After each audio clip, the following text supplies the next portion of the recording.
주 안에서 사랑하는 성도 여러분 안녕하십니까? 오늘은 매일 한 절 묵상 요한복음 6장 16절부터 29절까지 말씀 가지고 은혜를 나누도록 하겠습니다. 그 중에서 본문 18절과 20절 말씀 우리에게 주신 말씀으로 받고 묵상합니다. 큰 바람이 불어 파도가 일어나더라. 이르시되 내니 두려워하지 말라 하신대.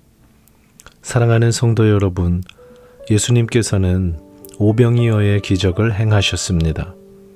기적을 통해 육신의 배고픔을 해결한 군중들은 예수님을 왕으로 모시려 했습니다. 이를 아셨던 예수님께서는 사람들을 피해 하나님과 독대하는 시간을 가지셨지요. 뒤이어 예수님의 제자들은 배를 타고 갈릴리 바다 건너편 가버나움으로 출발했습니다. 얼마 지나지 않아 제자들이 탄 배는 큰 바람과 파도를 만나게 되었고 배가 부서질 위기에 처했습니다. 이 같은 상황을 배경으로 하는 본문 18절과 20절 말씀을 묵상하며 우리에게 주신 은혜를 상고해 봅니다. 18절입니다. 큰 바람이 불어 파도가 일어나더라. 사랑하는 성도 여러분, 오늘 본문 요한복음만 살펴보면 제자들이 가버나움으로 가던 중에 큰 바람과 파도를 만났다, 이렇게 생각할 수 있습니다. 그런데 동일한 사건을 다루는 마태복음 14장 22절을 보면 예수님께서 제자들을 재촉하사 배를 타고 건너가게 하셨다 라는 기록을 발견하게 됩니다. 어떤 뜻입니까? 제자들은 예수님의 말씀대로, 예수님의 명령대로 배를 움직였는데 풍랑을 만났다라는 뜻입니다. 말씀에 순종한 사람들이 맞이하는 결과가 큰 바람과 파도라면 이 같은 사실을 우리는 어떻게 해석해야 할까요? 20절 본문을 통해 우리는 이 질문에 대한 해답을 얻게 됩니다. 내니 두려워하지 말라. 그렇습니다. 사랑하는 여러분, 우리가 인생을 살아가다 보면 나의 힘으로 어찌할 수 없는 큰 바람과 파도를 반드시 만나게 됩니다. 주님의 말씀에 불순종할 때도, 때로는 순종할 때에도 큰 바람과 파도를 만날 수 있음을 기억하십시오.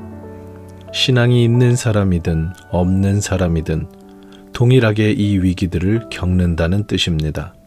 그러나 바로 그때 오늘 본문 20절 말씀이 신앙이 있는 사람과 없는 사람의 큰 차이를 만들어냅니다. 예수님을 믿는 사람들에게는 20절 내가 여기 있으니 두려워 말라 라고 말씀하시는 예수님이 새로운 소망과 위로가 됩니다. 예수님을 믿지 않는 사람들에게는 큰 바람과 파도는 삶을 포기하게 하고 낭망하게 하는 하나의 사건이 될 뿐이지요. 말씀 정리합니다. 오늘 저와 여러분의 삶에도 큰 바람과 파도가 밀려올 수 있습니다. 하나님 말씀에 순종하려 했었는데도 그런 일이 생길 수 있습니다. 그 위기의 순간에 내니 두려워하지 말라 라고 말씀하시는 예수께 모든 것을 맡기며 주님을 바라보느냐, 내 스스로 무거운 짐을 지고 나를 바라보느냐, 이 관점이 우리 삶의 큰 차이를 만들어냅니다. 오늘 하루 내니 두려워하지 말라 말씀하시는 예수님께 모든 것을 맡기고 믿음으로 살아가는 귀한 날 되시기를 주님의 이름으로 축원합니다. 사랑하는 하나님, 민족의 명절 설입니다. 그러나 때로는 온 가족과 친지가 모이는 이 날이 가장 괴로운 사람들도 있음을 고백합니다. 주변 사람들이 큰 바람과 파도가 되어 우리 삶을 핥히기도 합니다. 오늘 말씀 기억합니다. 내니 두려워하지 말라. 그렇습니다. 주님이 계십니다. 주님이 해결하십니다. 그 주님께 맡기고 삶의 운전대를 내어드리며 살아가는 귀한 날 되게 하옵소서. 주 예수 그리스도의 이름으로 기도합니다. 아멘.